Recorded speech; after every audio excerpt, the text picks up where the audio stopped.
Good morning and welcome to Unfiltered Vision News, bringing you the news unfiltered Monday through Friday, 7 to 9 a.m. Eastern. My name is Dr. Ashaki Noni Nichols, and I will be your host.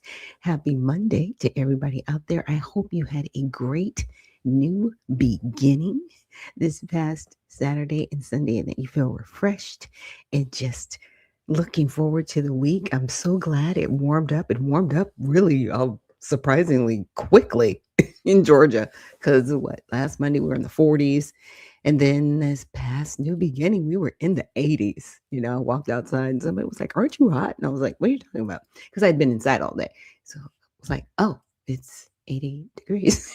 I was like, oh, okay, right? Just that transition that quickly. So with that, let's get into our kids corner.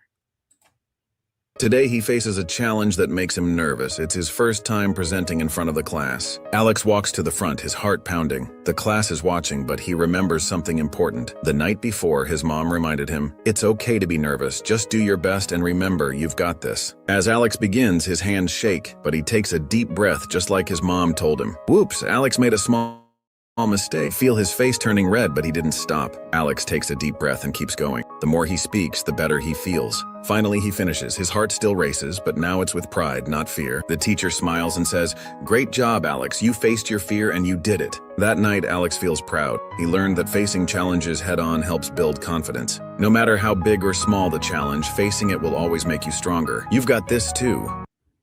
Yes, you've got this. And I think that confidence is needed not only for children but for adults. So, some of you maybe headed to work today and you've got a presentation, you might be nervous or you might need to have a difficult conversation. Yeah, you got this. Trust in God. And if you are someone who isn't a person of faith, just know you've got this. Okay, and with that, let's get into honoring God with our body. So, God, please protect our mind and guard our thoughts. God, help me to fix my thoughts on what is true and honorable and right and pure and lovely and admirable. So I will think about things that are excellent and worthy of praise. God, please protect our ears and help us listen to your voice. God, help me to be quick to listen, slow to speak, and slow to become angry. God, please protect our eyes from sin's damage. God, I make a covenant with my eyes not to look lustfully. God, please speak life over our mouth. God, set a guard over my mouth. Lord, keep watch over the doors of my lips. God, please help our hands to serve generously. God, help me to do good to everyone, and especially to those who belong to our family in the faith. And God, please protect our reproductive organs and help us to honor you, God, with purity. God, help me to honor you with my body. And God, please protect our feet and help us walk along your path. God, let your word be a lamp for my feet and a light on my path. And if you are just joining us here on Unfiltered Vision News, that is a prayer that we say daily. There are some times where I might get into another prayer, but I try to say that one daily. And Spud, thank you so much for joining us this morning. Good morning to you too, and amen. And a patty cake says DC weather is crazy. Hot today, snow tomorrow. I know, right? The north is going through some transition. I thought we had civil weather down here in Georgia. I was like, wait a minute. Didn't you just have snow like 3 or 4 days ago? I know. And see, this is what happens when you allow cloud seeding. Okay. Look, and this is how you get ants, right? It's one of those things. Because, yeah. But when you try to, how should I say, man, you know how we think we can control the weather and we've got to do this. When you start messing with stuff, this is the fallout, right? You can't mess with everything and then say, there's climate change. Yeah, because you're purposely messing with the climate. Stop it. Let's talk about that part. Let's talk about the interference. Okay. It's not a natural occurrence. It's because you keep messing with stuff and you keep putting chemicals in the air and then you keep wondering why things are happening. And then you want to blame something else. Stop that. Stop that. Now we're going to get into a few different areas today, but first let's look at our trending topics on X. Now these topics can change, so they might change by 9 o'clock. They might change in the next half hour, but these are just the topics that I found so far. So let's check those out. So the first one is Trump pushes Senate to skip Easter recess for voter ID bill. So Trump demanded lawmakers state in Washington to attach the Save America Act to a DHS funding bill. No. Okay, which will require proof of citizenship like passports or real IDs for federal voter registration and voter ID at polls. The push comes during a 38-day partial shutdown, furloughing thousands amid Republican claims it secures elections and Democrat arguments it suppresses votes. Thune said, "We'll see," on skipping the March 30th to April 10th recess as public polls show broad support for voter ID despite partisan Senate gridlock. Okay, so let's take a step back. The reason why they're not trying to push the Save America Act without the 60 votes is politically, let's just say the Democrats were in majority, right? And they wanted to push forward a bill that might not be as great for America, right? Or it might be.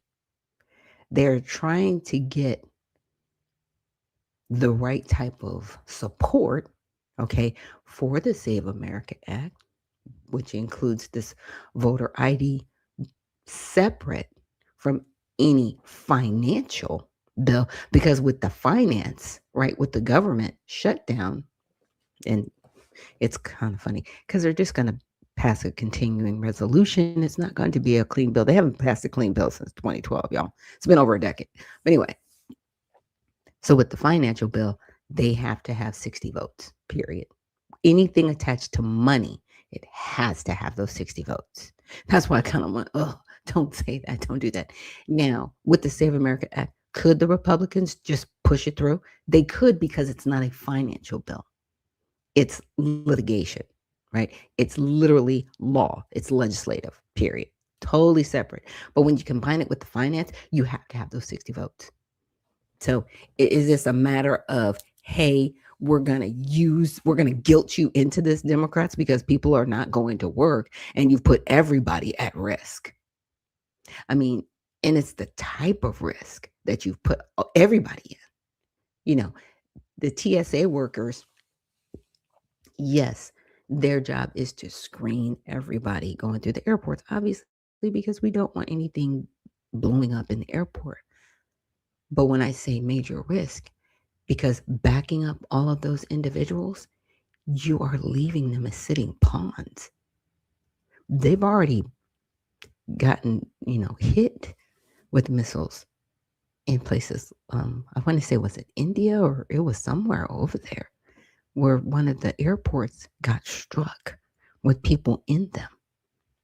We don't want that over here, but you're putting everybody at risk of that.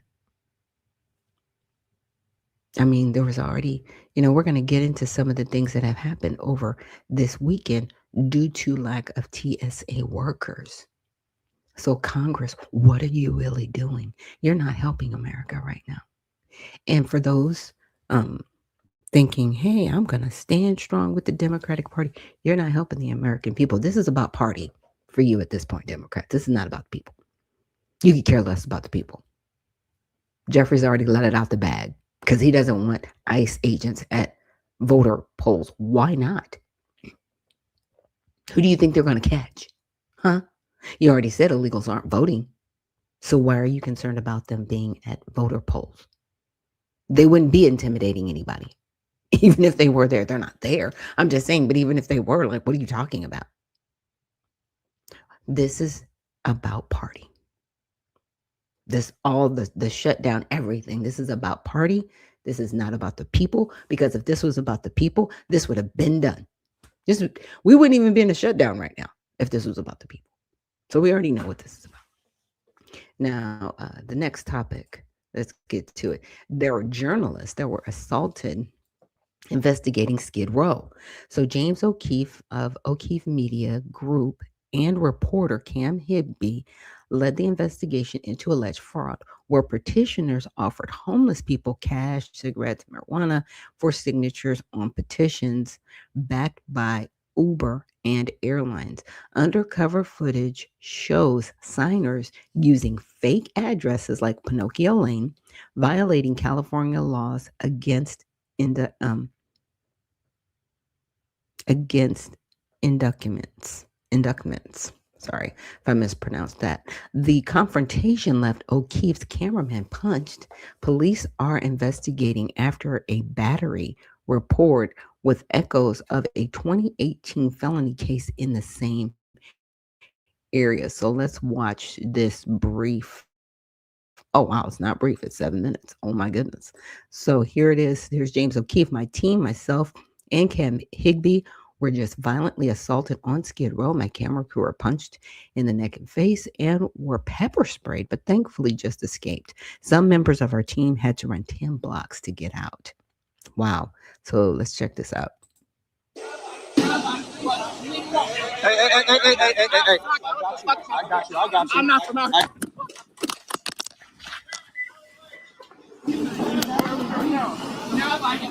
Leave him alone. Leave him alone. Get away from him. I'm not from out here. Get out of the way. Whoa. He punched him. Let's go. Go, James. Straight, James. Straight. Go. Make a left. Look, here's a petition right here. James, here's a petition right here. Hey, I was wondering, what can I get for right here? This is on camera. Right here. I want to. Yeah. What about the free phone? You signed the petition, right? Right here. This is the guy who broke the law in the video. Sir, can I look at the petition? He's the guy who broke the law in the video. Can I look at the petition? I'm not breaking any law. Can I look at the petition? Cigarettes for signatures. It's against the law in California. We ain't breaking the law, bro. It's against the law in California to give cigarettes and cash. I ain't giving cash. I ain't giving nothing away. I give cigarette phone. I do free cell phone. We have you guys on camera shouting money for petitions. I don't do money. We have you shouting money and cigarettes. I don't do money. Can we look at the petition? What's that? You're going to send me down?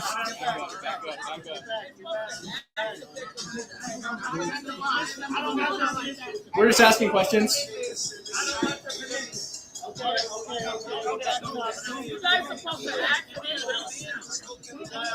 I got my spray ready to go. Oh, I'm fine. That guy. And this is just sad.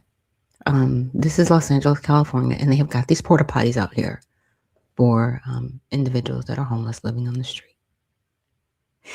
They roughly pay over $90,000 per homeless person. You're paying $90,000 for people to remain on the street.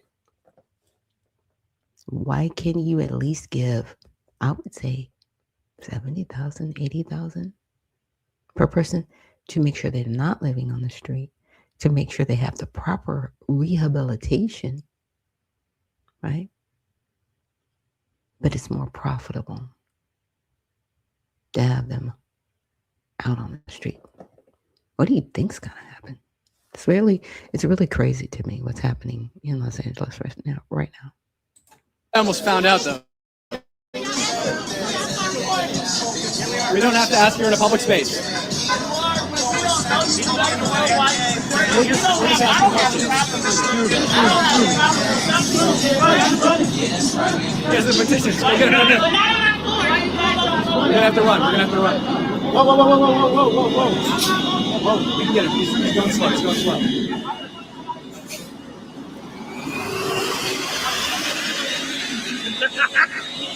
Let's go. Let's go. Let's go.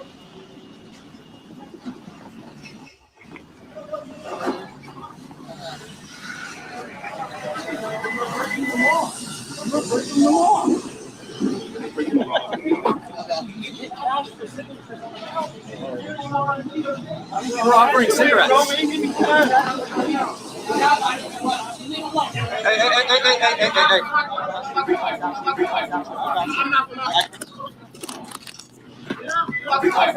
I'm not from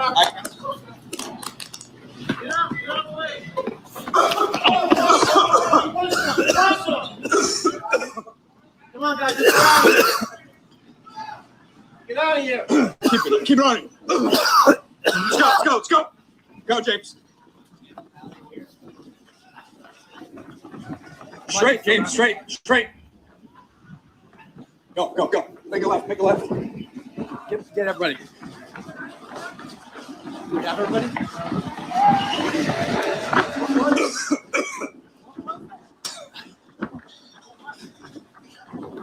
They rolled up, attacked, pepper spray. Make it right.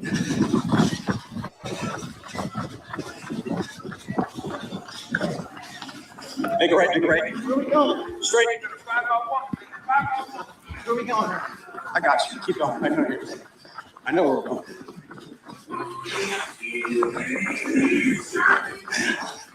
Just gonna attack.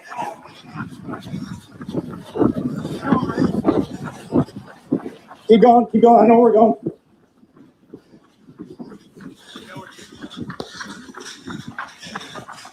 Okay, slow down. You're good. With that stoplight, I'm gonna make it right. I got you. Yeah. He defended himself legally. James O'Keefe is missing. We're trying to find him. We're trying to locate James O'Keefe right now. A group of them attacked us. They have a car. I saw a DMV thing on their car. We found some of our crew. We're here live in Skid Row. Look, this is our camera guy. He got punched in the neck by one of the illegal petitioners. He punched our guy in the neck. He likes losing his voice. Oh, I got pepper spray in my mouth. We were attacked. We're trying to find James O'Keefe. Now, remember, the pepper spray was sprayed by somebody on O'Keefe's team to kind of disrupt the situation. So, yeah, you're going to kind of get caught up in that when you're the one doing the pepper spray. But again, I mean, when I look at these parts of Los Angeles, I used to walk down here with my kids because it's near the garment district. I used to take my kids down, but there weren't as many homeless people as there are now. There were some, but not as many as there are now. Keith, we're trying to locate James O'Keefe right now. We got attacked on Skid Row by illegal petitioners. You're gonna go down here and you're gonna make it right. I'm keeping you away from Weingarten.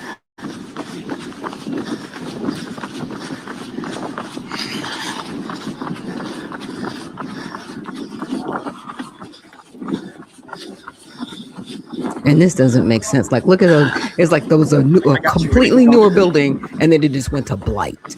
Just trust me. and homeless encampments. Like, what are we doing? I'm keeping you away from that What place. are we doing in America? You make it right up here. And there I are got people, pepper these spray. cars, people are living in these cars, you guys. He attacked me. You okay? Yeah. These cars that We are did our operational. They're show living in literally them. right Those here, are their and then we homes. decided to go mobile and try to find some of the petitioners. We found them, and they weren't happy to the point that they got aggressive and tried to attack us, and then they ran away. We followed them to their car to show the petitions, and they got even more aggressive, and they tried to jump us, 3 of them, which resulted in me deploying pepper spray on them as they were in the process of punching one of our filmers. And yeah, I mean, we did what we had to. Of course, you never want to do anything like that, but sometimes you have to. Thank you very much. Yeah, no worries. Yeah. Are you going to arrest these people? I ain't get involved in that stuff. No comment. No comment? Yeah. They're engaging in illegal petition fraud here? I saw one of your videos already. Yeah. Yeah. Thank you for Yeah. But guess what? The police in Los Angeles are usually told to stand down. See, that's why this stuff isn't getting broken up. They literally have policies that say you can't interrupt anything. It'll be investigated later. Will it? Are you sure? I mean, there have been videos where O'Keefe's talking about, like, yeah, you know, Gavin Newsom, Gary Bass, they say they're going to work with us. No, they're not. They say that. They're not. And this is, look, those petitions, they're supposed to have valid signatures on there. So if they're putting measures on the ballot, it's based on the signatures. And so in some instances, they're like, we don't care. You can put your dog's name on there and a fake address because no one's verifying the information. So again, what's really going on? It's really sad. Okay, and then our third topic.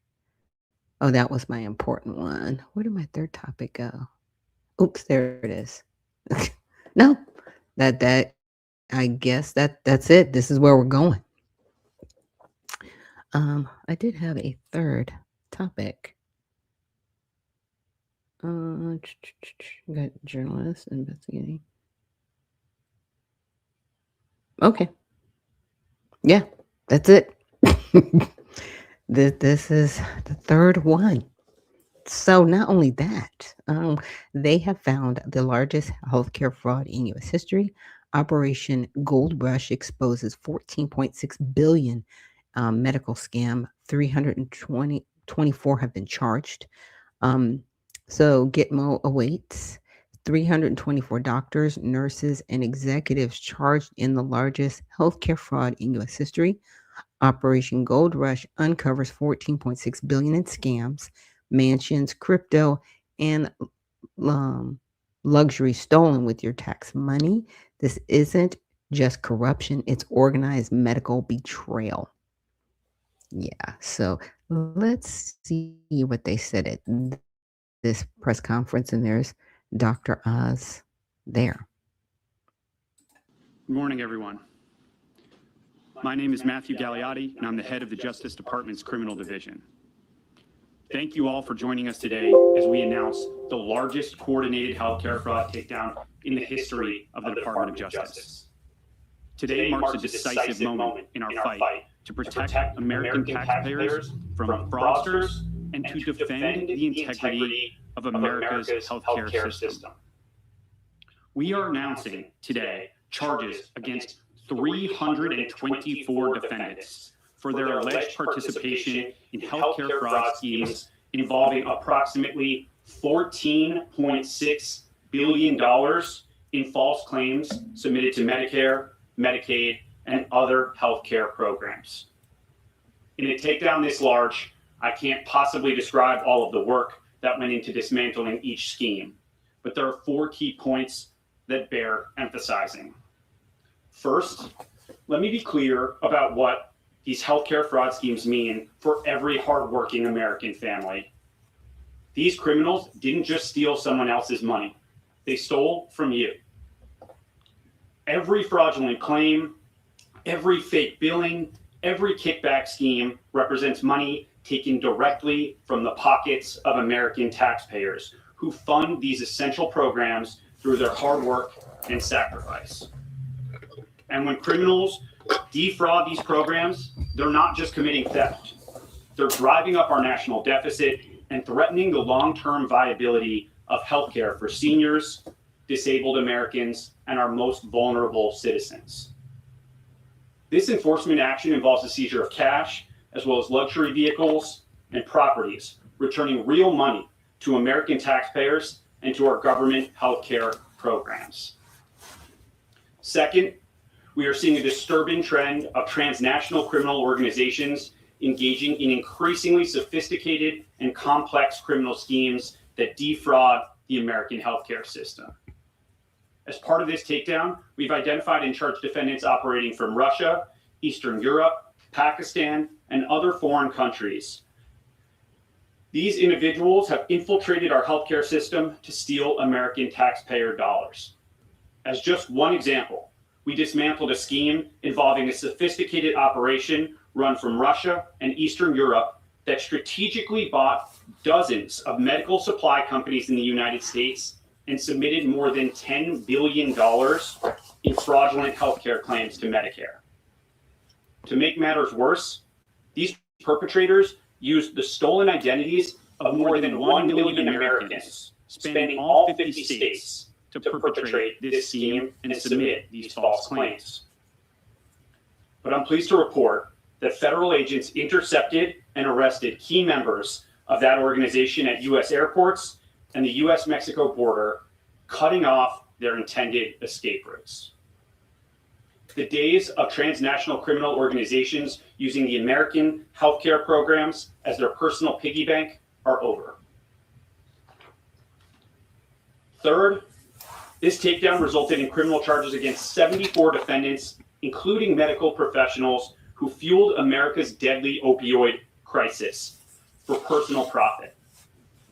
These are not isolated instances of poor judgment. These are calculated schemes designed to exploit Americans struggling with addiction while enriching the very people who were duty-bound to help them heal. We charged pill mill operators who prescribed unnecessary opioids. We dismantled networks of corrupt pharmacies that existed solely to distribute drugs to addicts and dealers, feeding the addiction crisis that has devastated so many American communities. This is not healthcare. It is a staggering breach of trust. And under my leadership, the criminal division will prosecute these criminals as aggressively as we would any drug dealer, because that's exactly what they are.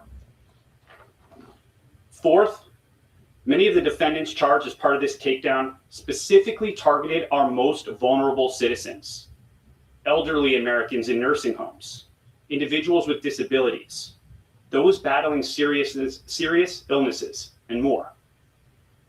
For example, our prosecutors charged 7 defendants, including 5 medical professionals, in connection with approximately $1 billion in fraudulent claims to Medicare and other healthcare benefit programs for performing medically unnecessary skin grafts on dying patients as they were seeking to spend their final days with dignity and peace. That conduct is exactly as callous and disturbing as it sounds. Patients and their families trusted these providers with their lives. Instead of receiving care, they became victims of elaborate criminal schemes. Yeah. Because at the end of the day, this is about the money. This is about helping people. This is about the money. So my whole thing is cut it off. Y'all push the button to cut the checks, stop the money. And then let every hit dog holler. Because when their money is cut off, they're going to be like, hey, why aren't you sending? Until it's investigated, audited, and there's some compliance around it, I don't want another dime sent to anybody, period. Because the bad part is, and this is something that was happening in Minneapolis, Minnesota in particular, we just use them. And the reason why, in my opinion, it's ground zero is because it kind of opened up the floodgates to like, okay, if this is happening here, where else is it happening? Right? And months ago, and this was back in October, November, they were saying then it was billions of dollars. Now that was just in Minneapolis, Minnesota, but when California came into the conversation, it was like over 256 billion. This is just what they found directly, and they were able to pinpoint it to people. They were like, okay, we found just 14.6 billion that came out. There's still over 200 billion going on. Shut the money off. Do not allow any other payments to go out or be distributed. I'm just saying we need emergency lockdown on any payments to anybody where any fraud has been found. Am I wrong? Just tell me I'm wrong. That it shouldn't be shut off. Shut the faucet off. It's trillions. Yeah. It's crazy. Hey, Cajun lady, she said, sending positive vibes, and thank you for joining us this morning. And Ozzy says they are working so hard to keep themselves on the plantation. It is crazy. Oh, and thank you, Uncle Coolwater, for reposting the stream. And Ozzy says, Dems know that they would never win an honest election. It is crazy. It is insane. Yeah, again, Elon Musk says it's trillions. It is. Shut it off. Shut it off. These are programs. And I know that there are people in hospice that they need, right? They need the care. But here's the deal. These medical facilities, if they are operating truthfully, right? Because there are some. We can't broad brush it and say everybody's committing fraud. There are some that are truly providing medical assistance. You should be able to operate without the funding if you are a true facility. But if you're operating fraudulently, oh, you're going to be hollering. You're going to be mad. Oh, cut off the money. So I'm saying shut the faucet off. Shut the faucet off. Federal government, because you have the ability to do it. You have the ability to say, we're not sending any more money. It already happened, right? When they cut off FEMA last year. And the hotels were like, we're not going to be able to function. Yeah, you are right. You're not. And you shouldn't be functioning now. And FEMA should not be taking care of people that are here illegally. They shut that off. They clawed back some of the money. That's all I'm saying. Shut it off. And then we'll see how this shakes out. Now, I also wanted to give us an update on what's happening with the shutdown before I get into any more of these videos. So as of March 23rd, the United States federal government is experiencing a partial shutdown, specifically targeting DHS. This has been ongoing since February 14th. Okay, it's now in its 37th day, making it one of the longer partial shutdowns in American history. And you think it odd because the only person that has been caught up in all these shutdowns has been Donald Trump. So you're making the rest of America suffer because the alt you have against one person, that's the president of the United States, making it seem like it's bigger than him. We can't trust any of you, Republicans or Democrats. You guys need to get your work done for the American people. None of you should be put back in office. None of you. None of you. Senate or House. If any incumbent goes back into office, they should be tried. Period. They should be tried. We, the American people, we're over it. We're sick and tired of it. We're done. All of you. Resign now. Resign now. Because even that won't save you from an investigation. Because we need to have all of you investigating. We need to take our country back as citizens of this country. We have a republic, and they have run it into the ground. They are doing everything they can to destabilize America. What do you start? The money. They've allowed all of this to go on. The corruption I just showed you, that's allowed. Somebody on the inside knows exactly what's going on. They are tied to this money. But see, you're looking at the people carrying out the crime when you're not looking in your own house at the people pushing the button, allowing the crime to continue. Let's just talk about that part. Stop that.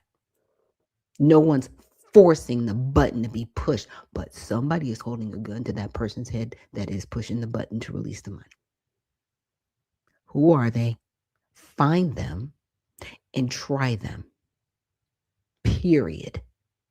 They know this corruption's been going on for decades. Let's have a real conversation about that. Just saying. Now, scope. Only DHS is largely shut down or operating on limited emergency funding and staffing.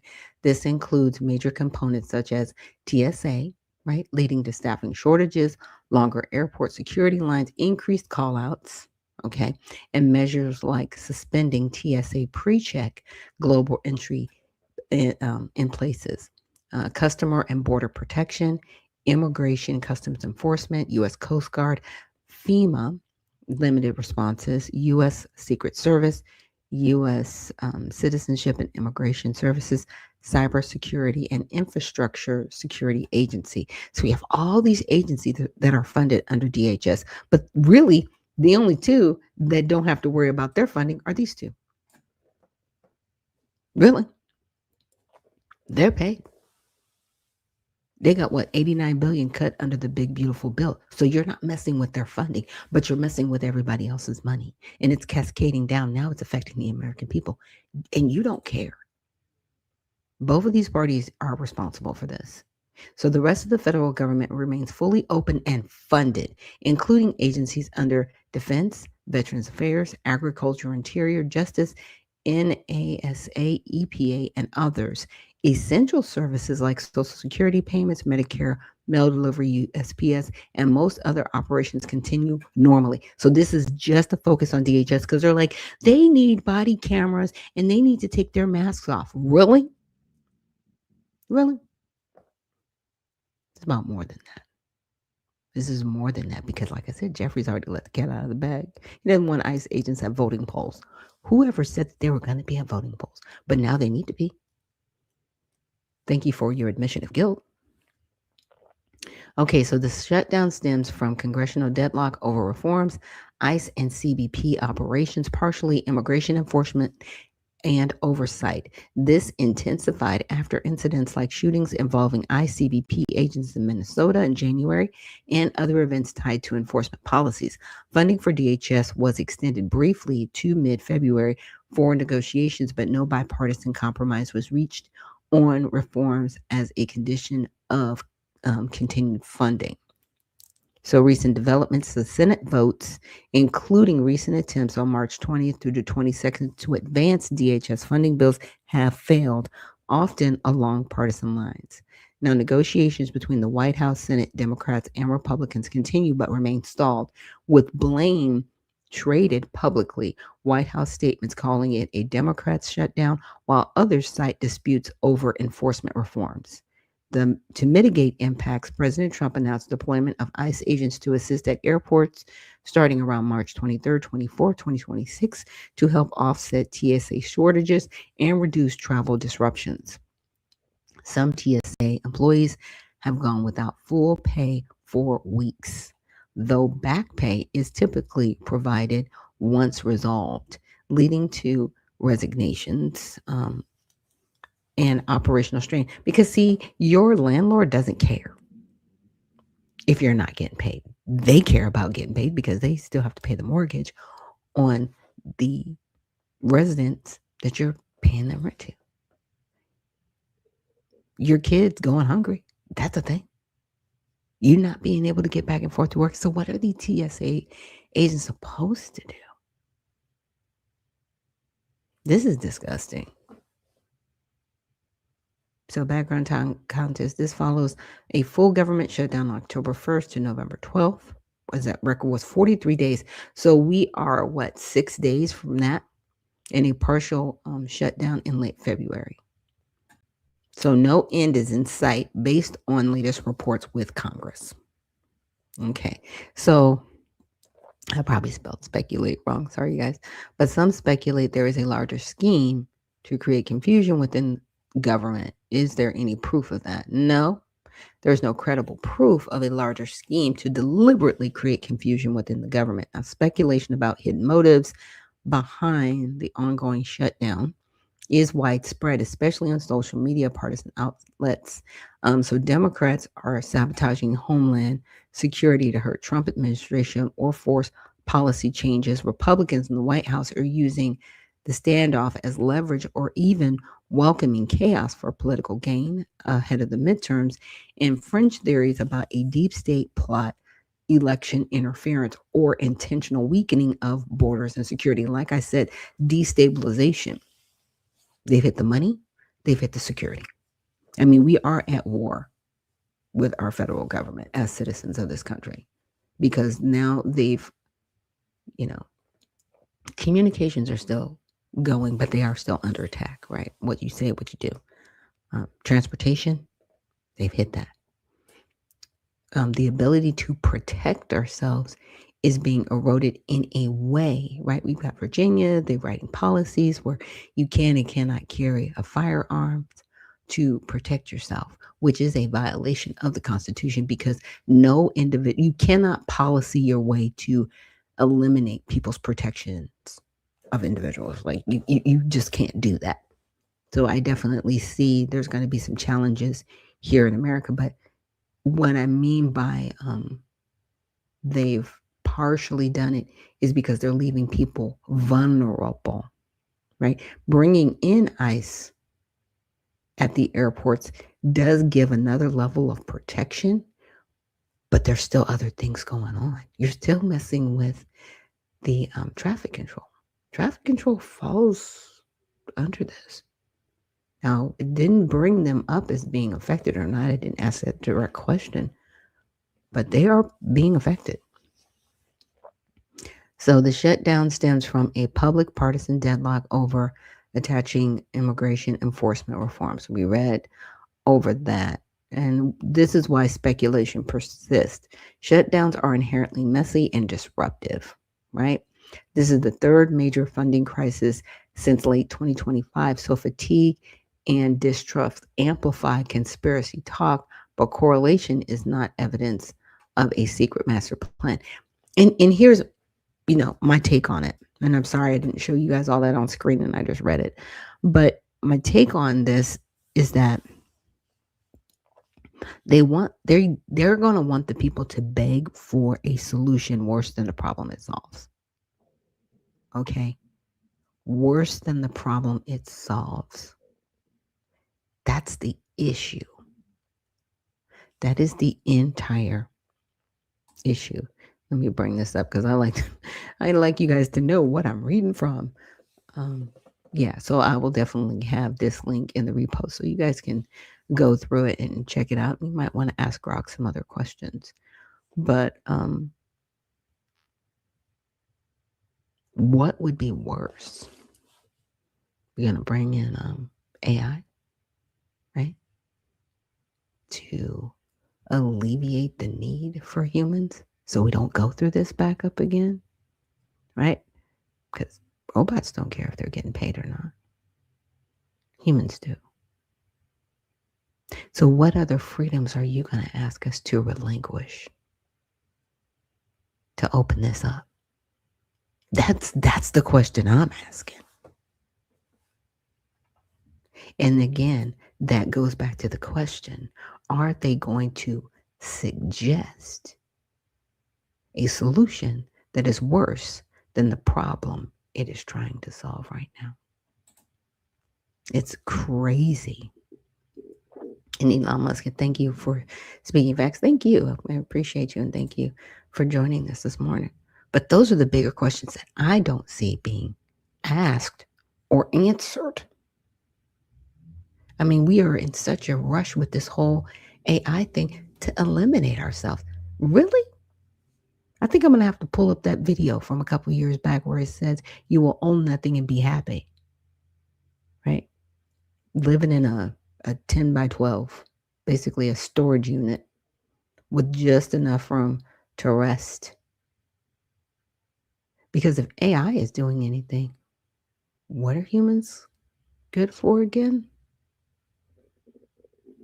Yeah, we are in such a rush to eliminate ourselves. We have to take a step back and think about that.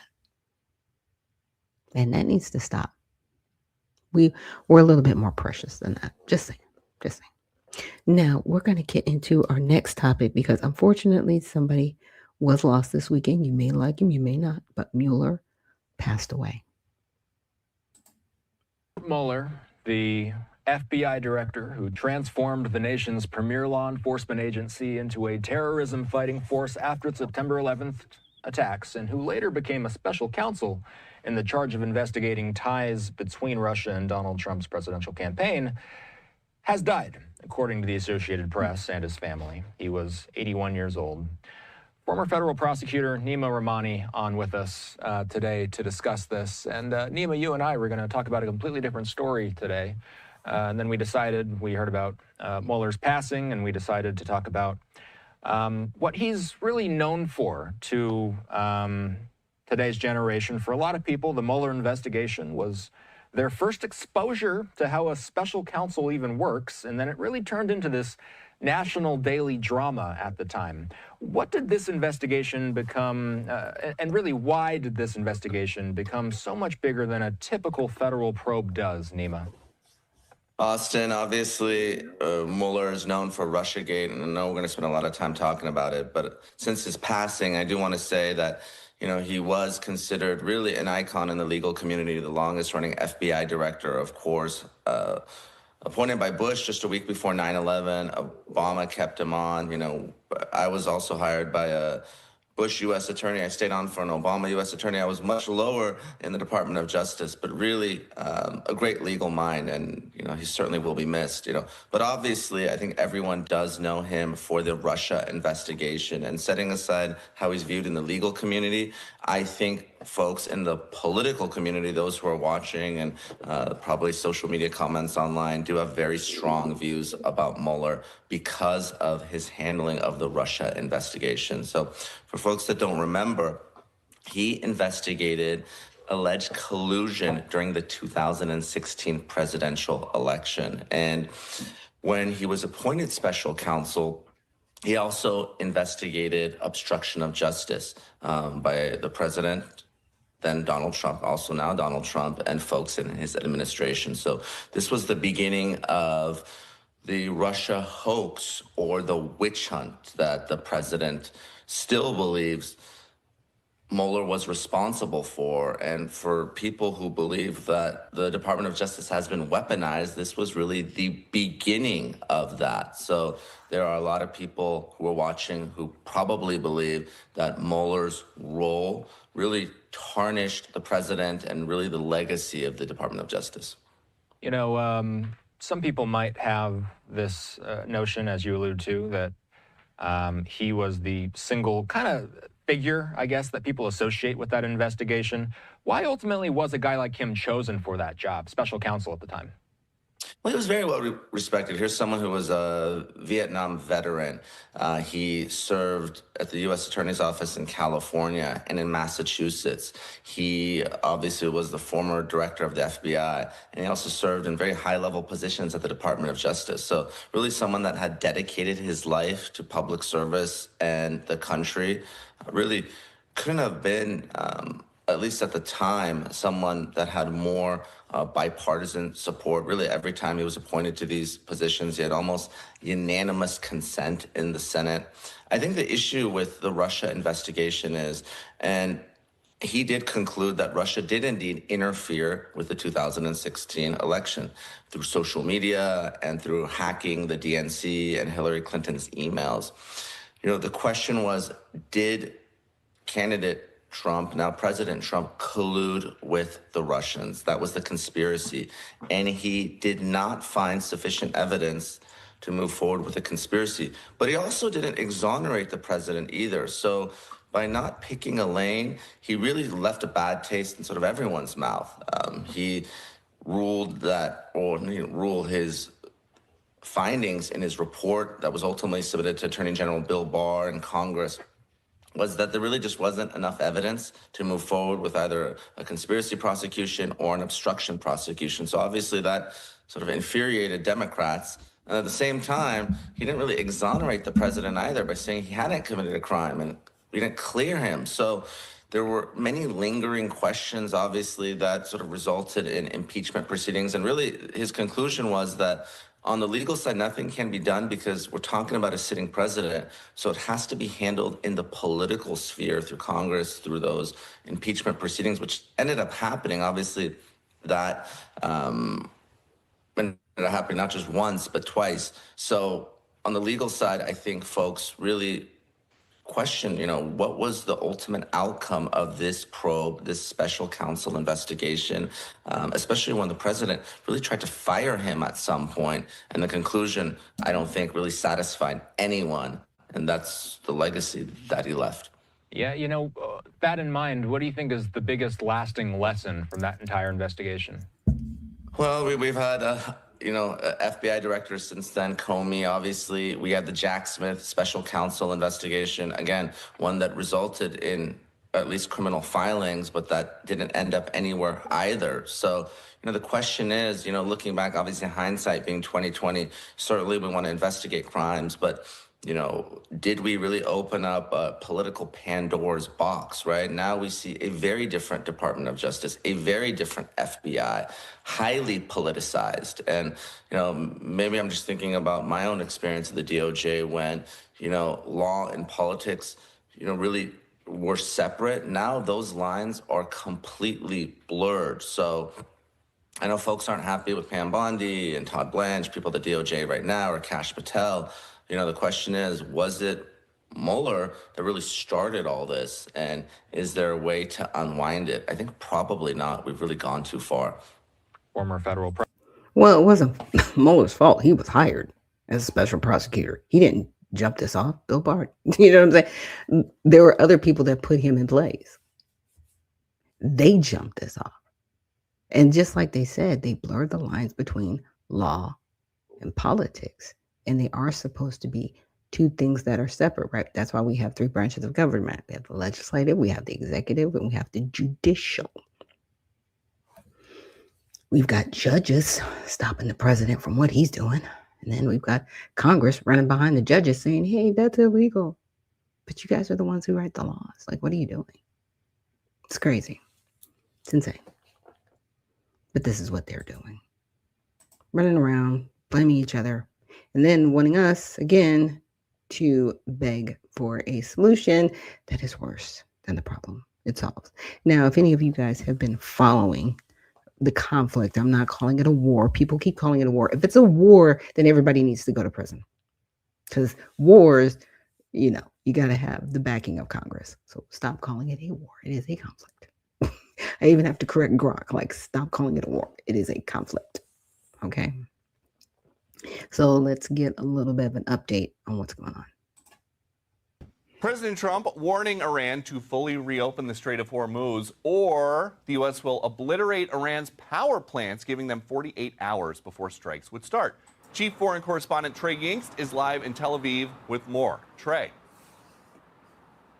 Yeah, hey, Peter, good morning. As Operation Epic Fury continues into week 4, President Trump is issuing a new warning to the Iranian regime. Overnight, he took to Truth Social to say, quote, if Iran doesn't fully open without threat the Strait of Hormuz within 48 hours from this exact point in time, the United States of America will hit and obliterate their various power plants, starting with the biggest one first. Thank you for your attention to this matter.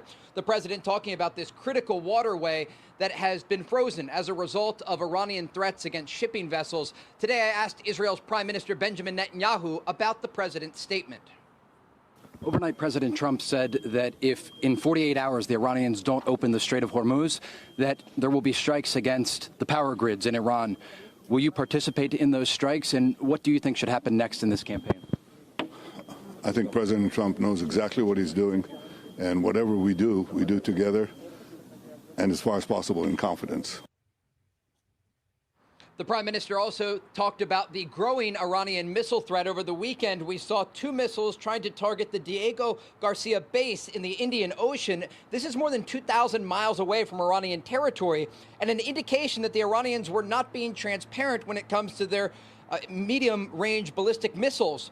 And this is significant because, as the Prime Minister told me, it means that Europe is now under threat as a result of this Iranian missile program. Now, the IDF, you can see in this video here, over the weekend is going after many of the storage facilities for Iran's ballistic missiles. They've also taken out a number of the country's launchers. The former Prime Minister of Israel, Naftali Bennett, describing what exactly the current Iranian missile threat looks like. It's important that Europe now wakes up, understands that America and Israel, with the leadership of President Trump, are preventing a nuclear Iranian nightmare on all of Europe. We're fighting this war to protect them. Now the lie has been revealed.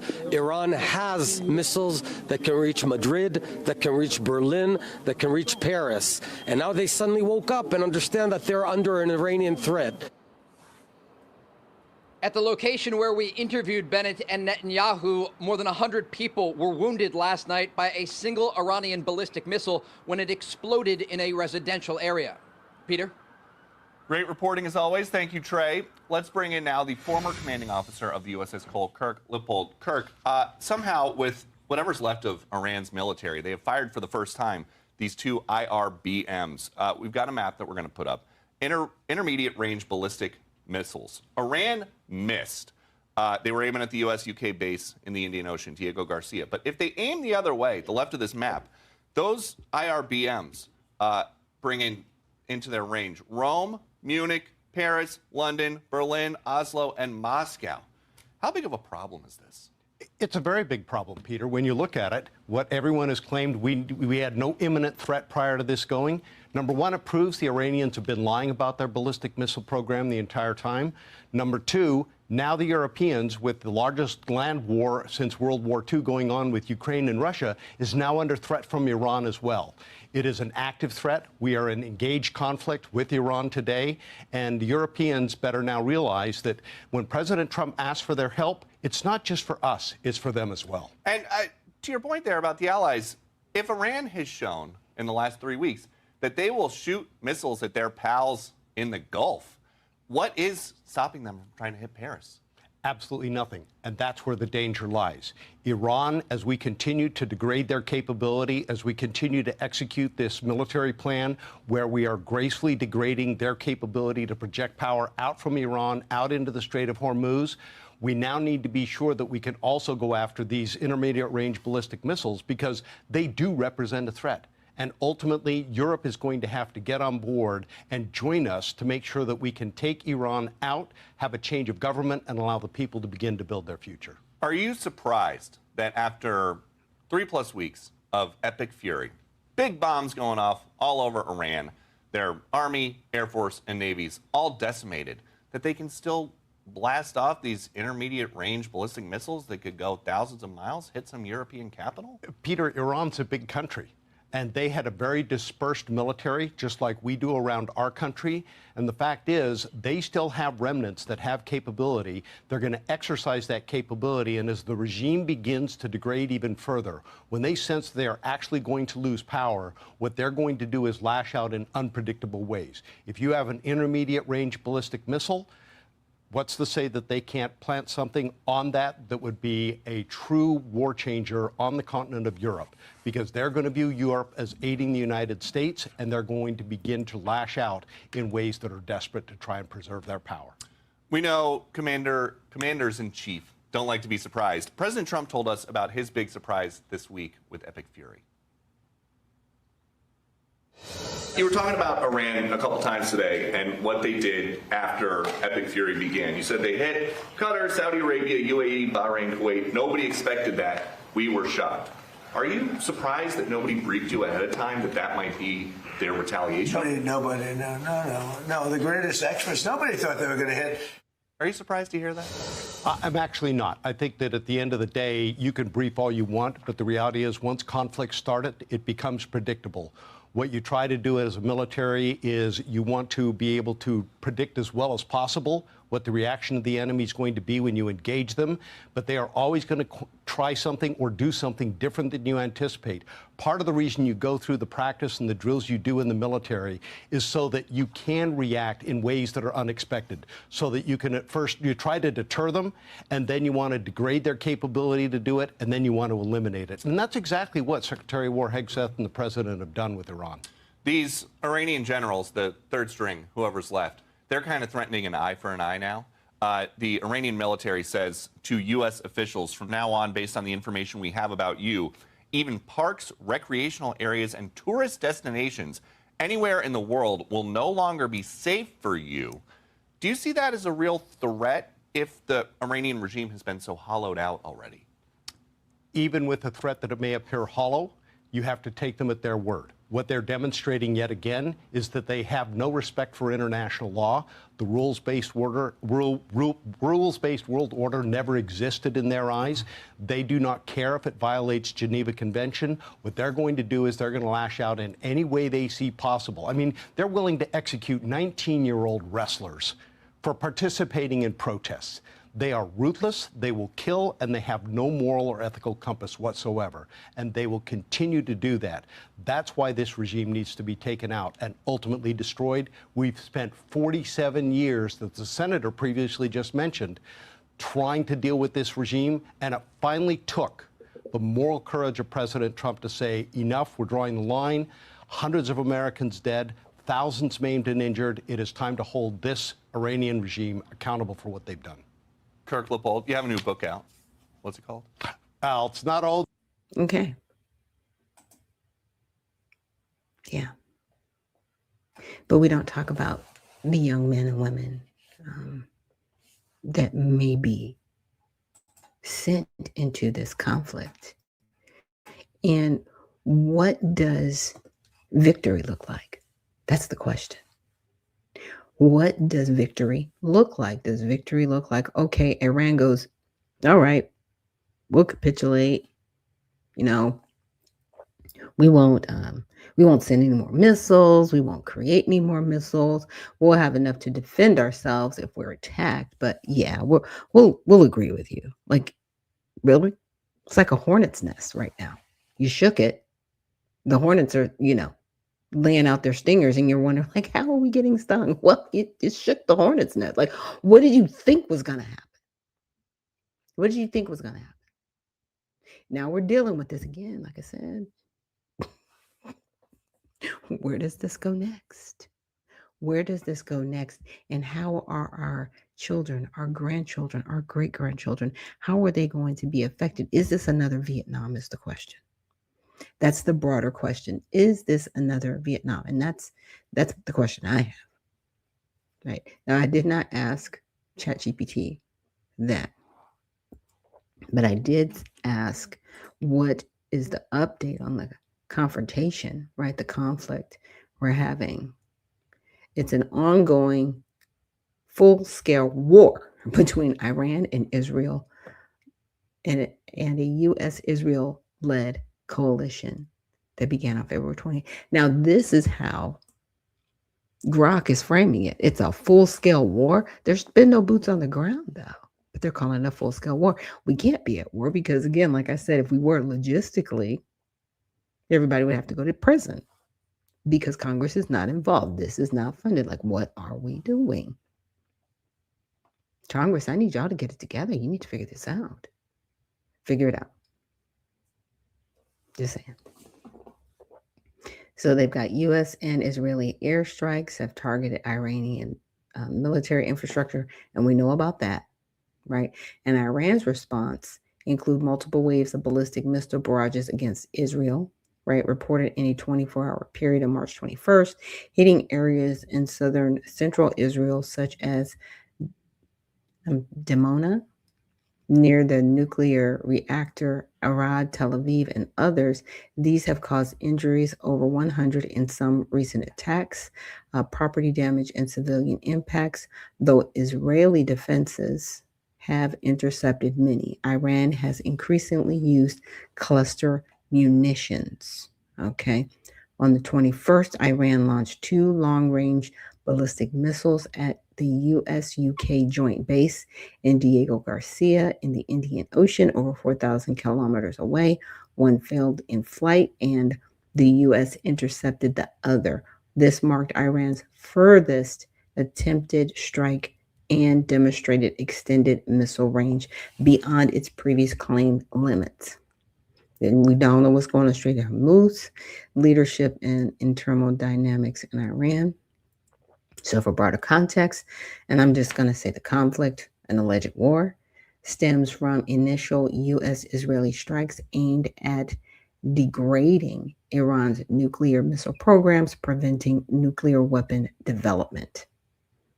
Yeah, that's what started all this. So I said, how is the conflict affecting airports and other large gatherings? Because that's what you got to remember. So you got DHS on the one hand, not funding the areas that we need funded for security. All right. That's why we even have the Department of Homeland Security after 9/11. So you've got that part. And then you've got this conflict going on. So could these locations be on high alert threat a high threat alert, being that there are large numbers of people there. So you've got the airports. I got tons of people in there. If I were a sick regime, I would focus on the backed up airports. I'd focus on New York, Atlanta, and California. Why? Because those are the three of the largest international airports that we have on soil. And those are just facts. And they don't have to be hit with an external missile. We already have sleeper cells around the country. You know, those are the things that we need to be concerned about. And it says, yes, the ongoing U.S.-Israel versus Iran conflict, now in its fourth week, is significantly disrupting airports and raising serious security concerns for large gatherings worldwide. So we already know about the impacts on airports, but it's affecting Dubai. Okay, it's affecting Israel, near Tel Aviv.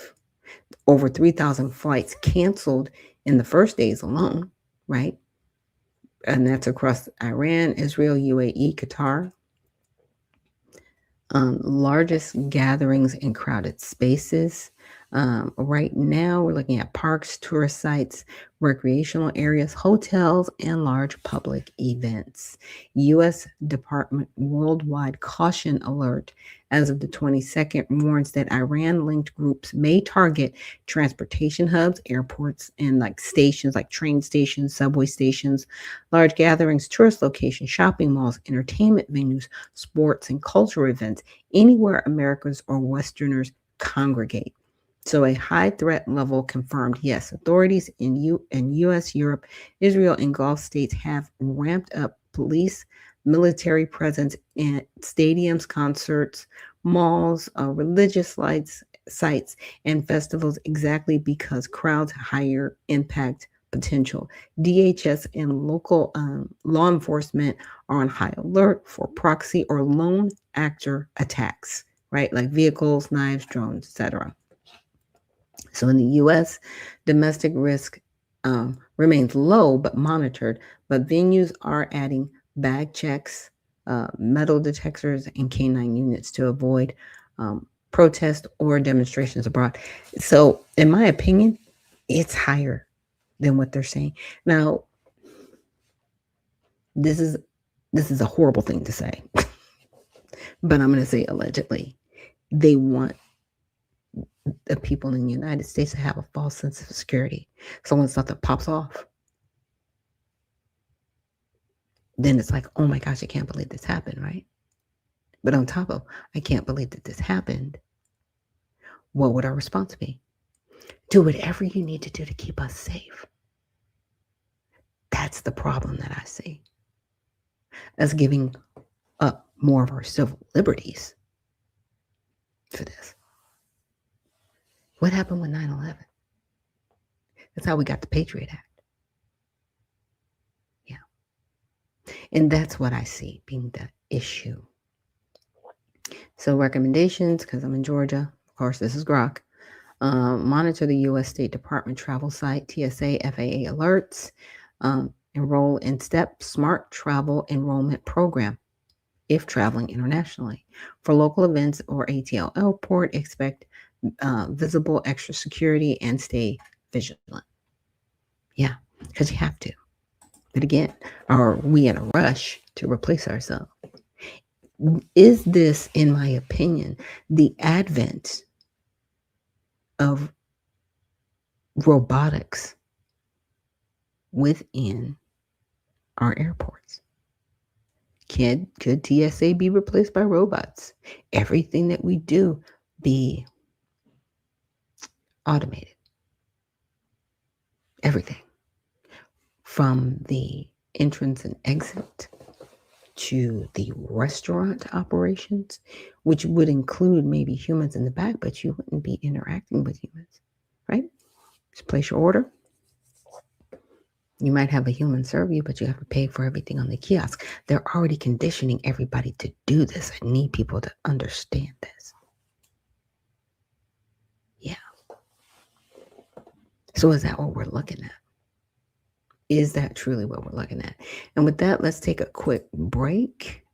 And when we come back, we're going to get into some more of this news about the conflicts going on and see where this all shakes out. But thanks so much for joining us here on Unfiltered Vision News on this Monday recap. And we will see you on the other side.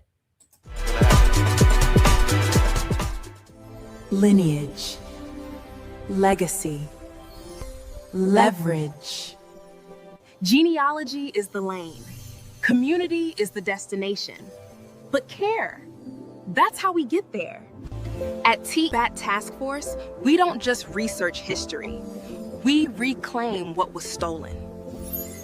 For Black American descendants, proving who you are is the first step toward reparative justice and recognition. Get 4 hours of expert research, a verified certificate, and a care-based session to guide your next steps. A $155 contribution doesn't just fund your search, it fuels 5 community positions. It's a cycle of growth. Ready to claim your history? Start your journey or book a free care call today. Your legacy is waiting.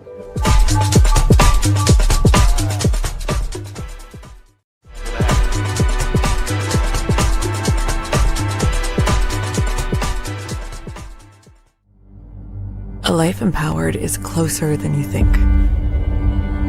We're all looking for a better way. Reimagine what's next with a new sense of exuberance. Why not power on like you mean it? Or power off blissfully? A better sleep is a better awake. You've never moved like this before.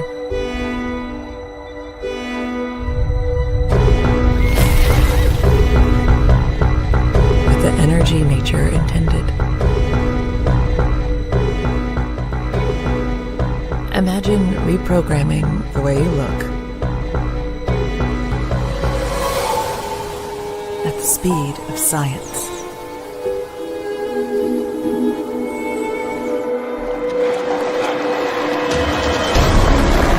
At longevity. At exhilaration. It's next level rejuvenation. Take your well-being from the inside out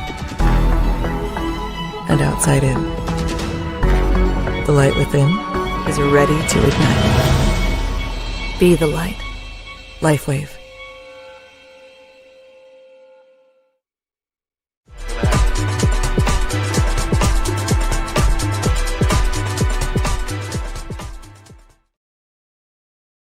And we are back. Thank you so much for joining us here on Unfiltered Vision News, bringing you the news unfiltered Monday through Friday, 7 to 9 a.m. Eastern. My name is Dr. Ashaki Noni Nichols, and I will be your host. Now, let's get into some of the news going on over here on all sides. And yes, we are still getting into the conflicts going on. So there's Trump threatens to strike Iranian power plants. Iran vows retaliation. So here we go, right? What is going on? So on Saturday, President Trump threatened to strike Iranian power plants if the country doesn't open the Strait of Hormuz by Monday. That's today. Okay. So in a Truth Social post, Trump wrote the U.S. would obliterate Iran's various power plants if it didn't open the strait up within 48 hours. The warning came after Iranian strikes targeted 2 cities in southern Israel, Damana and Arad, which are close to Israel's main nuclear research center on Saturday. The Israel Defense Forces, the IDF, so whenever you hear IDF, that's what they're talking about, said roughly 180 people had been injured. Officials told Washington Post, that leans left bias, that Iran had turned to this extreme option earlier in the conflict than anticipated, and that its ability to control the strait had been proven more complicated. Now see how they're calling it a conflict and not war. It's like I said, we're still at conflict mode. There have been no boots on the ground. There's no congressional input So this is a conflict. This is not a war. So let's not get it confused. Now, Iran responded on Sunday that it would retaliate across the region if the U.S. carried out its threat, including targeting all energy infrastructure, as well as U.S. linked information technology and water desalinization facilities. That would mean no clean water over there. Okay. The Islamic Revolutionary Guard Corps, IRGC, also told Iranian media it would also completely close the Strait of Hormuz if the U.S. attacked. In a statement on Friday, the IRGC said Iran was impatiently waiting for the arrival of thousands of U.S. Marines currently headed to the region and is prepared to give them a close-up view of naval surprises, according to the Washington Post. So now we're just egging it on. Now they're just like, yeah, come on. We want this smoke. Really? Again, I don't want our babies involved in an ongoing conflict that is meaningless. If this can be avoided, let's avoid it. You know, I do appreciate Donald Trump when he would say, you know, what is it? Strength in these conflicts so they don't lead to any war. We need that peace through strength right now. Okay. So, in a Washington Post quoted a senior former Israeli security official who said the U.S.'s hesitation underscores concerns that Iran's hold on the strait has been more resilient and complicated than anticipated. It highlighted uncertainty about the U.S.'s ability to secure the strait and noted potential danger to U.S. military personnel in relation to Iran's strikes on Domina and Irad. NPR, that leans left, authorities refuse to confirm or deny whether Israel has nuclear weapons. Outlets on the right generally emphasize the 48-hour deadline Trump gave Iran, framing it as an ultimatum and noting it represents an escalation in Trump's rhetoric surrounding the war. And this is still a conflict. Breitbart on the right described the threat as Trump's ratcheting up of pressure on Iran's leadership, while Fox on the right contextualized the story within Trump's recent comments that NATO didn't have the courage to help the U.S. reopen the strait. Well, there's a lot still going on with the strait now, right? We know that Iran is working directly with China. China's like, yeah, let's do this transaction in the yuan and not in U.S. dollars. So the dollar is losing value. The yuan is regaining value. So this is not just about a power struggle in that. This is also very economic. Very economic. Okay. We need to still keep that in mind. And I kind of like how all sides will break out things like this. So here's some insight, how the war affects you. So we got the gas prices. We've got soldiers, unfortunately, losing their lives. And then we've got the strait here being blocked, right? So how has the conflict raised U.S. consumer costs, right? This I'm going to say conflict instead of war, has disrupted the global energy market and supply chains, leading to higher costs for some key U.S. consumer goods. The most immediate impact has been on global oil prices, which we've all seen that, which have risen nearly 50% since February 28th and 75% since the beginning of 2026. So on March 15th, the national average price of a gallon of gas was roughly $3.90, an increase of $1 since the start of the conflict. So that means prior to that, it was under $3, right under $3. Now, Iranian forces have also maintained control over the Strait of Hormuz, which facilitates transportation for roughly 20% of the world's oil supply. So 20% doesn't sound like a lot, but 20% is a lot depending on what it's fueling. Okay. So for diesel drivers, including delivery trucks, the impact is harder as the average price reaches $4.83 per gallon, a 28% increase from last month. This has been aided by the decline of oil being exported from Iran and Iranian retaliatory attacks target ships, infrastructure, and shipping efforts that oil tankers travel through. Now, food prices are also being affected as the conflict has increased the cost, of several key agricultural resources, including fuel and fertilizer. So, obviously, fertilizer is needed for the crops, but you still have to get the fertilizer to where it's going. And the fuel costs, we're all paying for that. It all trickles down, but it ends up on the backs of the consumer. So here's my thing. Are you prepared? Do you have that reserve food supply? Right? If it just gets unaffordable for your family to go to the grocery store, do you have alternative methods of food that you're eating? Are you growing your own food, right?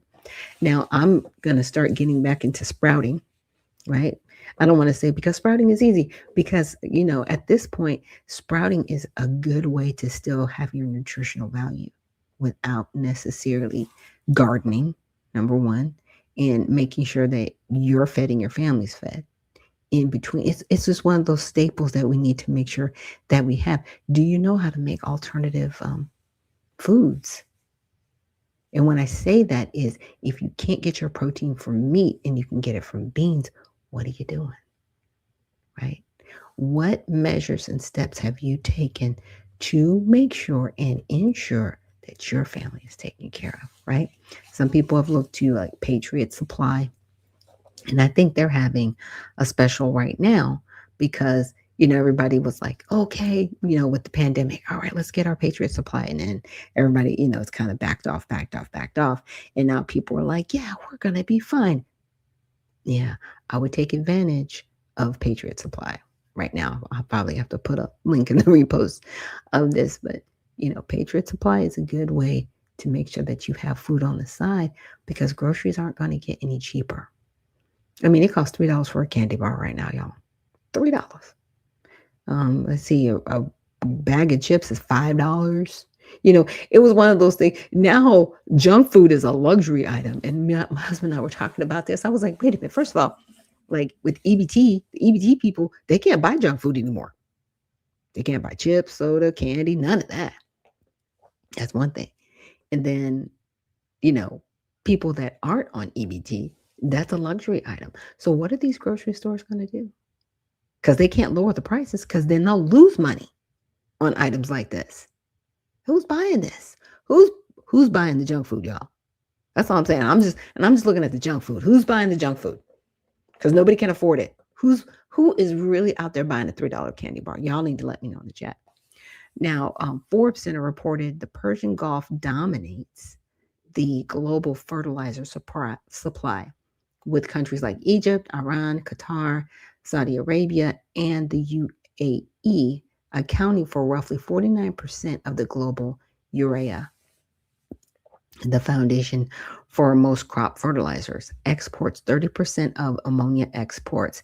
Agricultural Secretary Brooke Rollins said roughly 25% of farmers hadn't purchased fertilizer for the planting season before the war, and now they face a 30 to 35% price increase, which analysts say are being passed down to consumers. Yeah, so they're not able to fertilize the crops, so it means they're going to have less crops. Supply and demand. This is easy, you guys. You've got more demand, not enough supply. Prices are just going to keep going up. It's crazy. So some of the most affected crops are grain, soy, meats, vegetables, fruits, rice, and sunflower oil, which when adding the price of packaging and transit costs that have also increased, can add between 85 and 120 on average to the American grocery bill. Now, everybody already jumped 300 since COVID. It's jumped. And now it's going to jump again. Yeah. So beyond food and gas, higher energy costs are affecting transportation, manufacturing, and utility costs in the U.S. and abroad as operations at natural gas facilities are disrupted. The data centers, I just thought about it. I was like, the data centers aren't adding anything because they don't need people to run them. In my opinion, these data centers are nothing more than I don't want to call them a vampire, but it's like a parasite because they're taking away more than they're giving. They're not adding, they're a deficit because they're messing up the water supply, first of all, which messes it up for humans, right? No clean water. But on top of that, the energy consumption that they use is going to raise the energy prices for everybody. Everybody's already underwater. So again, are you going to have us begging for a solution that's worse than the problem it solves? This is insane. Where does this lead us? When does it stop? Is the question. When does it really stop? And when do we stop the dependency and gain our independence? Because this all this money that I'm talking about, that's dependency.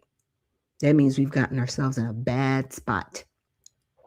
And I'll make sure that this link is added in the repost so that you guys can continue to go through this. But I did want to read this last part. It says, to help mitigate prices, the Federal Reserve on Wednesday decided not to increase interest rates, instead keeping them at 3.5 to 3.75. The decision was driven by rising inflation as policymakers maintain a wait-and-see look at the war. It's still a conflict. It's not a war till we get boots on the ground. Yeah. 3.5. Wow. They're like, oh, we won't increase it. At this point, I think a lot of people want the Federal Reserve abolished. It's like you're not making friends right now. People are tired of y'all being a detriment to our lives. You're not making friends.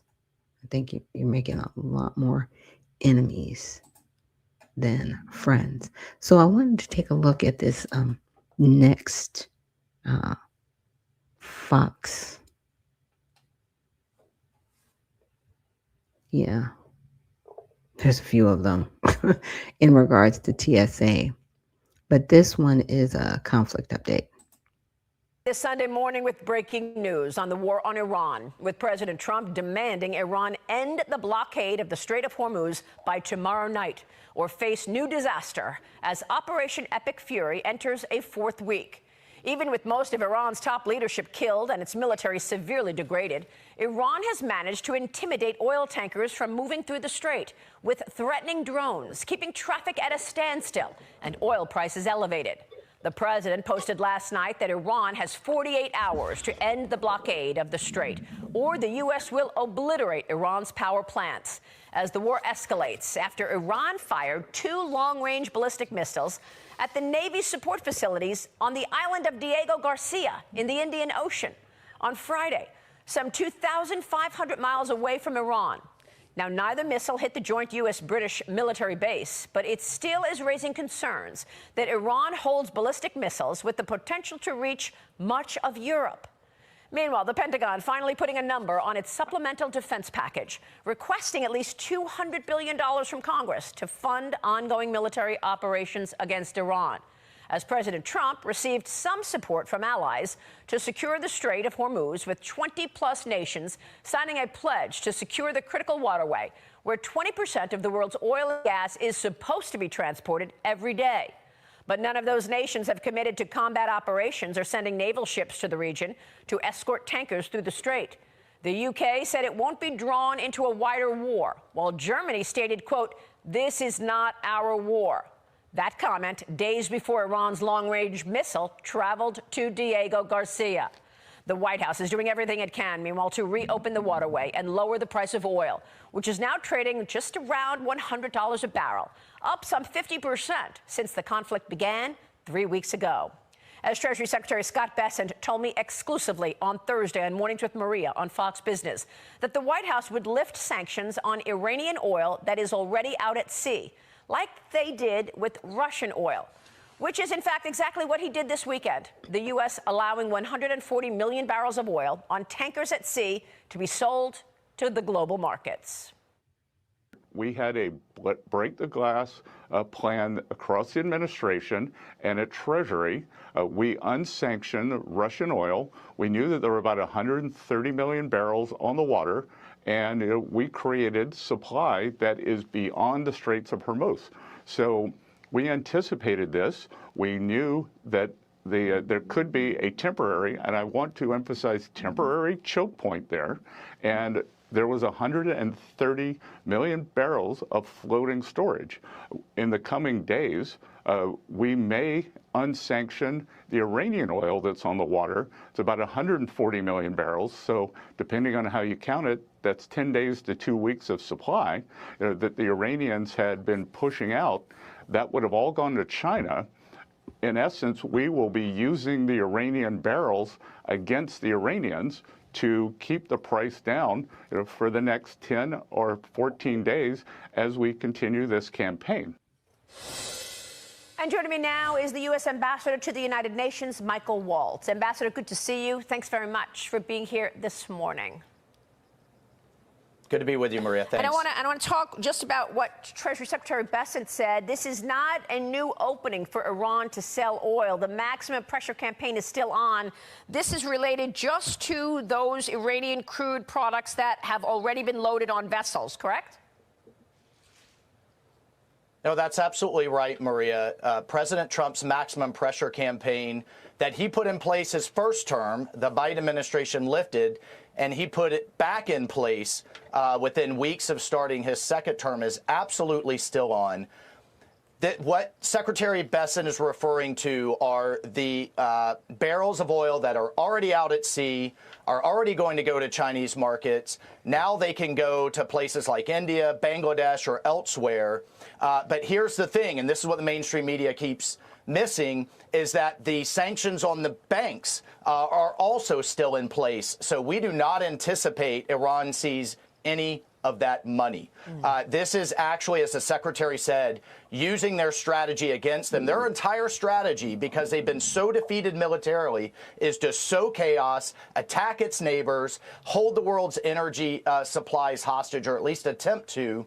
And this is yet one more step to defeat that strategy, on top of drill, baby, drill here at home, a waiver to the Jones Act, which allows ships to move between ports.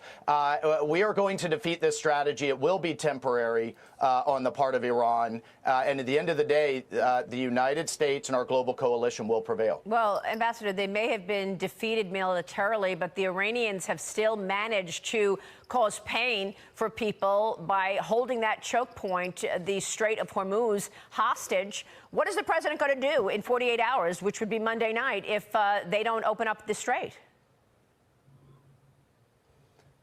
Well, Maria, as the president announced, he will start by attacking and destroying one of Iran's largest power plants. There are gas-fired thermal power plants and other type of plants, and I want to be clear here before there's, kind of hand-wringing out in the international community. The IRGC, which we've declared a terrorist organization, along with many European countries, control much of Iran's economy, control its critical infrastructure, and continue to power what's left of its war effort through this control of its critical infrastructure. So the president is not messing around. He stands, unlike his predecessors, he stands by his red lines, and he's not going to allow this genocidal regime to hold the world's energy supplies or economies hostage. Well, it's very concerning that Iran was able to strike and send these intermediate term missiles all the way to Diego Garcia. I know one of the missiles was destroyed en route, but the other one, even though it didn't hit the military operations there, is obviously telling the world that they have these long-time missiles enough to travel and hit much of Europe. How concerned should we be about that?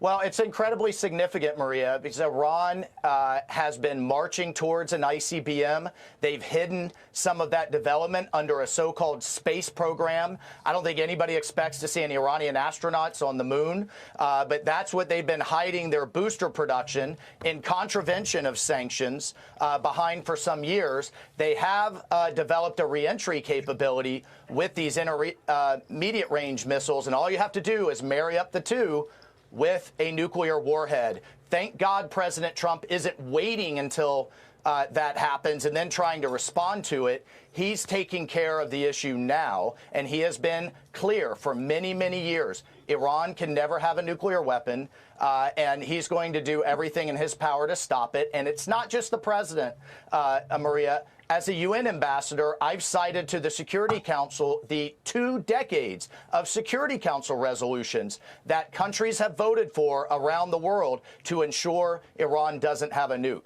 But President Trump isn't just going to send strongly worded letters.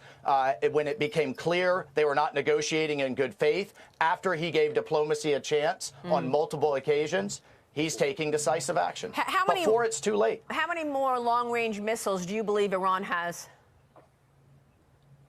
Well, I don't want to get into any type of classified numbers, but the important part that's also getting missed here is that we are destroying their ability to produce these missiles. We're destroying their industrial base so that future generations, our kids and grandkids, aren't dealing with this problem like we have been the last 50 years. Ambassador, there is a report this morning that Pentagon officials have made detailed preparations for deploying U.S. ground forces into Iran. What can you tell us?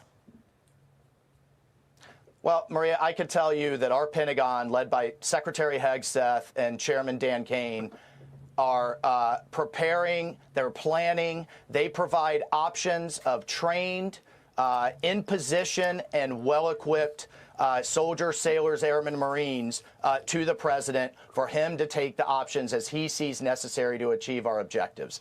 So I would fully expect the Pentagon to be planning for all scenarios. You saw these fake CNN reports that they hadn't planned for the Straits of Hormuz. And I can tell you as a veteran former soldier, our Central Command, led by Admiral Cooper, has been planning for these scenarios for many, many years. Yes, and so we would expect that to happen. And a Green Beret at that. Ambassador, thank you for your service to this great nation. Okay. Yeah. You know, and Trump already said, President Trump, I mean, President Trump, you know, even before he was elected the first time, he says, I will not telegraph what we're going to do. We are not going to tell anybody. We're just going to act. And I think everybody can't stand it because this lets you know that there aren't that many leaks happening because the way things are happening. So we'll see. Now, I also wanted to get into this plea from TSA. This is the longest line that I've seen since maybe 2016, 17. I don't fly often, but it's never this bad. Been here for about 2.5 hours, and so gonna end up just staying at a hotel. The DHS funding stalemate leading to long lines at airports as a lack of pay prompts more TS agents to resign or decide to find additional work elsewhere. Angela Grana is the regional vice president of the local TSA union in Colorado. I thought but the points that you provided to our producers were so meaningful and have an impact. So I want to take everybody through them. One of the things is tell people about how you came to be a TSA agent. It's a great job. I had done it before in 2014 in Denver. It's a job that you're constantly problem solving, constantly interacting with people. It's never the same day twice. And it's a way to give back to your community, give back to your country. I never served in the military, but I remember 9/11. I remember exactly where I was. And I think this is the best way for me to give back and protect and to serve my country. You talked about how you wish that a lot of the storylines weren't so much about the long lines at the airports and more about the workers. How so? Yeah, I mean, even they started talking about passengers spending the night in the airport. I think it might even be some of my officers themselves spending the night in the airports because they don't have enough money to go home. It's cheaper for them to just spend the night out of uniform, sleep in the airport lounge, and then get up and get back at it again. You've talked about seeing senior TSA agents resign. Yeah, they're seasoned employees. They know the job. It takes a long time. It takes up to 2 years to put somebody back in uniform to work on their own, to do their thing on their own. It's crazy that they have to make a decision. Some of these officers are both husband and wife working for the agency. They're not receiving anything now, so they've got to make that hard decision for their family, and find other work. You brought up something that I think is really important for people to understand. Let's just say, in our fantasy, that the White House and the Democrats come to an agreement today, and that doesn't mean that it's automatically back to normal. And one of your concerns is that if they don't make a decision by the 27th, you go into Easter without money, and then at that point, things get very difficult for these workers. The despair is going to be through the roof. The anxiety, the sickness in your stomach is going to just be beyond something that they can handle. They need to stay focused on their job. They need to be 100% correct every bag, every passenger. They can't make a mistake, and they cannot be distracted with the problems of home. They cannot be distracted with their responsibilities at home. They need to be fully engaged in their job, and this is throwing them through chaos. And the security of the airports run on our labor. We shouldn't be doing this for free.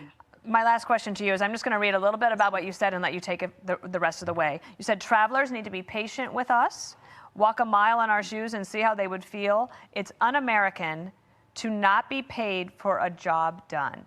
Last word to you. Exactly. How would they feel? You put on that uniform, you're proud to wear that uniform, you protect and serve your nation, the traveling public, and we feel forgotten. We feel completely forgotten.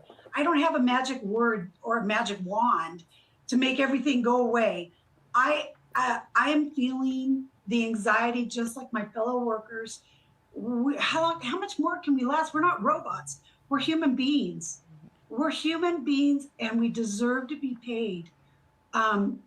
This can't keep going. This just can't keep going. Angela, you're an incredible advocate for the TSA workers. We stand with you, and we will stay in touch and hope that this gets resolved very soon. Thank you. But see how she says we're human beings, we're not robots. We're human beings, we're not robots. See, robots you don't have to pay. Robots would be a cost to the airport to have, and they would be regulated by the government still, right, to ensure safety of American passengers.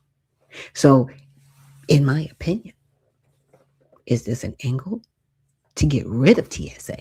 Because some people have even suggested, I guess, as of last week, Elon Musk throwing his hat in the ring, I'll pay some of these people to privatize TSA. Would that make it any better if you privatized it? Would it be infiltrated, right, by foreign entities?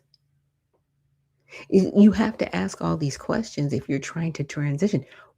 Even if they went the way of robotics, would that be infiltrated? Who's going to build them?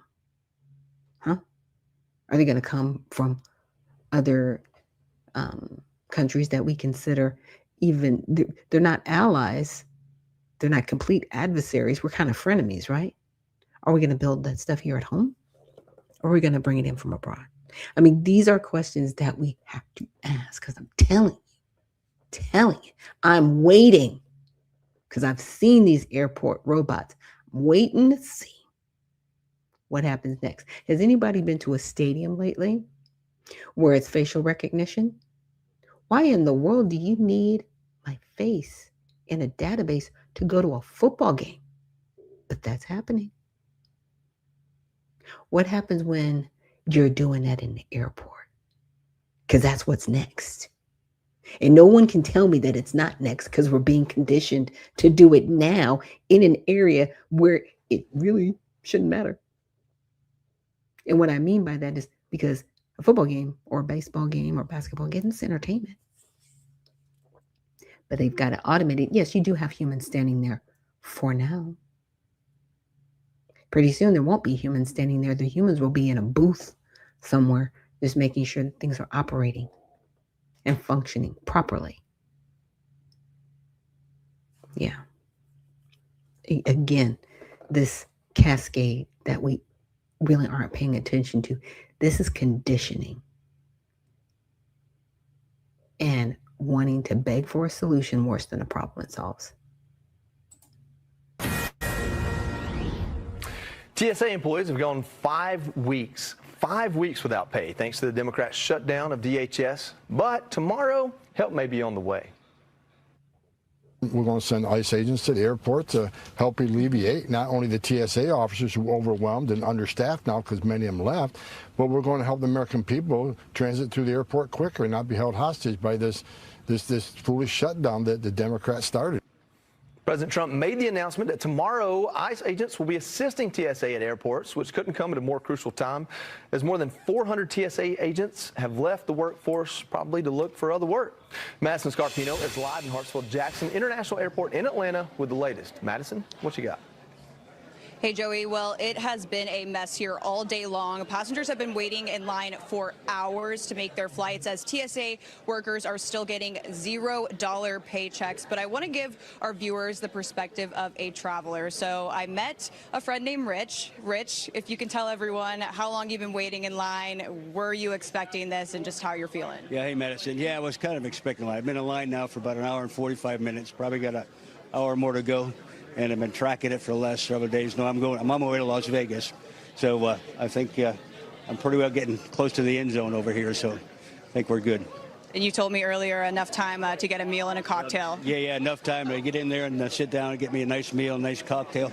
After all this, yeah, it gets a little stressful, but yeah. It would be much deserved. And this is all happening, of course, because TSA workers are not getting paid. President Trump says that he's going to be sending in ICE agents starting tomorrow to airports to help hopefully alleviate some of these lines, some of this mess. What are your thoughts on that? Yeah, I thought they're too late, and I'm just really disappointed on both sides of the aisle that people that live paycheck to paycheck, they're not getting paid, and finally we're going to send ICE in to make it happen, to kind of relieve some of the stress that everybody goes through. So, yeah, it's not a good situation. Well, thank you for your time, Rich. Hopefully everything goes okay with your flight. Hoping that for everyone flying in the next few days. I'll send it back to you guys. All right, Madison. Thank you very much. Feel for that guy. Thanks. Reporters are Tom Homan sparred with CNN anchor Dana Bash today over ICE's deployment to the airports as she tried to bait him on a gotcha question. But, of course, Tom Homan, that man's always prepared. Are ICE agents even remotely trained to handle security at airports? ICE agents receive a high level of training. And, the ICE agents are assigned at many airports across the country already. Certainly a highly trained ICE law enforcement officer can cover an exit. See an ICE agent looking at an x-ray machine because they're not trained in that. There are certain parts of security that TSA is doing that we can move them off those jobs and put them in the specialized jobs, help move those lines. Yeah, she tried again to box him in, sounding doubtful that ICE could possibly. So I will definitely post so you can see the rest of that video. I actually had another video that she asked him some other questions, but yes, that's what ICE is going to be there to do. And they are trained in security, where the ICE agents that are actually trained on, getting people through the lines, they can then subvert those individuals that are able to still be there from the security part and just put ICE on the security part. Now you got to remember, these ICE agents, they're getting paid. They're paid because they're considered essential. I wonder how many TSA workers went and applied to be ICE agents. Just saying. They could do that. They could totally do that and get their training and have actually overlap, right, in their positions. See, we didn't really ask that question. How many TSA agents said, okay, ICE is getting paid. I'm still under DHS. Maybe I should go work over here. Again, you have to just ask yourself that question. And we're going to get into this last video. It's very short, but at the very beginning of it, it does give some information that we need to be abreast of. Be on camera for this one, guys. It's late night, but I wanted to bring you what is happening in LaGuardia. Take a listen to this. There has been an incident at LaGuardia Airport in which an Air Canada aircraft has collided into a fire truck on the runway. You can see it was just about to cross over onto an active runway when it struck this vehicle right here. LaGuardia is now closed because of this incident. The information that we're getting out now is that this is Jazz 646. It is a CHR 900. It flew from Montreal. It collided with a fire truck. We do have audio from air traffic control. I'll tell you in a second, but we also have some videos coming in just of this aircraft moments after it crashed. And this is the video of the aircraft just moments after the crash, and emergency vehicles are nearby. And now for the audio. Stop, truck one, stop. Stop, truck one, stop. Stop, truck one, stop. Go 2603, go around, runway heading 2000. Jet 646. Jet 646, I see you collide with a vehicle in just hold position. I know you can't move. The vehicles are responding to you now. There are unconfirmed casualties at this time. As soon as we get more details, I'll be sure to let you know. So please do share this video and follow me for more. Breaking news out of New York City, where an Air Canada aircraft collided with a fire engine on the runway of LaGuardia Airport, according to air traffic controller audio that has been released. People have listened in on that audio. It has been recorded. I played it in the last video I made, but this is a absolutely terrible looking accident. The entire cockpit appears to be gone from this airplane. Here is another shot where you can see that the airplane is tipped upwards after hitting that fire engine, allegedly. And here's another closer view. As you can see, this is taken from the window of another plane. It appears it is absolutely raining. It's very poor visibility. Absolutely gruesome. And according to Flight Radar 24, New York's LaGuardia Airport is now currently closed due to the Air Canada Express CRJ 900 colliding with the ground vehicle that appeared to be a fire truck. Now, I want to show you guys the longer version of this footage that's going out of what actually happened over the radio. And I'm going to show you a couple more things, but I want to tie this into perhaps what is going on, what we're seeing not only with the war, what we know with the threats of terrorist attacks, what we know of, but I think the main thing is the government shutdown, the funding of parts of DHS. And one of those parts is TSA and the long lines and the flights canceled. I mean, it's just been complete chaos. We're hearing about gas is about to skyrocket. United CEO saying that the flights are going to have to increase like substantially. I gave you that article the other day when I, was seeing what's going on in the Strait of Hormuz and the war. Everything is coming together. Everything is tying together. So I'm going to bring you more on this tomorrow. Make sure you guys are subscribed because there is a deeper layer you need to hear about. If you have not already, they are ushering us towards an appointed end.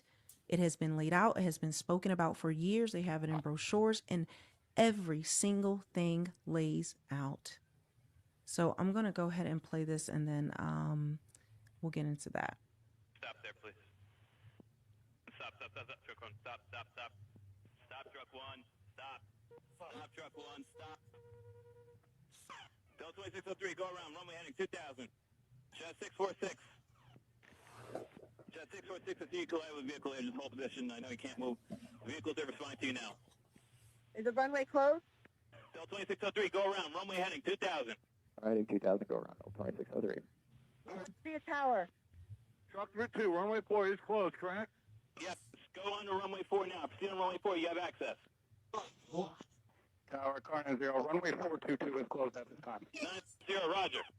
LaGuardia Tower, vehicle 98. 98. Vehicle 98. Vehicle 98, please show at this time. Runway 422 is closed. I repeat, runway 422 is closed at this time. Tower, Carno 0, LaGuardia Airport is closed at this time. 2603, runway 3000, go to approach 20.8 now. 3000, over. Okay, so you saw that. Now, What I want to show you next is this just came out, okay, today at 3:25 this Sunday. Well, what time is it now? Okay, it's past it. It's Monday now, but you get the point, right? Take a look. So on screen it says the estimated wait time is 3 hours for general boarding. This is what the airports are looking like all over the country. And that was Melanie King, and I'll definitely make sure to put this link in the repost so you guys can watch the entire video. But she does show the interview from Tom Homan, gets into that. And like she was saying, a lot of this is a part of a broader plan to destabilize the United States. The question is, are we as the citizens of this country going to stand up and say no more? Are we going to demand better representation at the federal level? Because if we had better representation, we wouldn't be here right now. Period. The end. And I know a lot of people say, well, you got this back and forth. No, we literally have a party demanding that illegals stay here and get resources. They're doing that. On top of putting in a state religion, which is a cult. Yes, they've done that. And we're standing around continuing to put the same people in office. It can't stand anymore.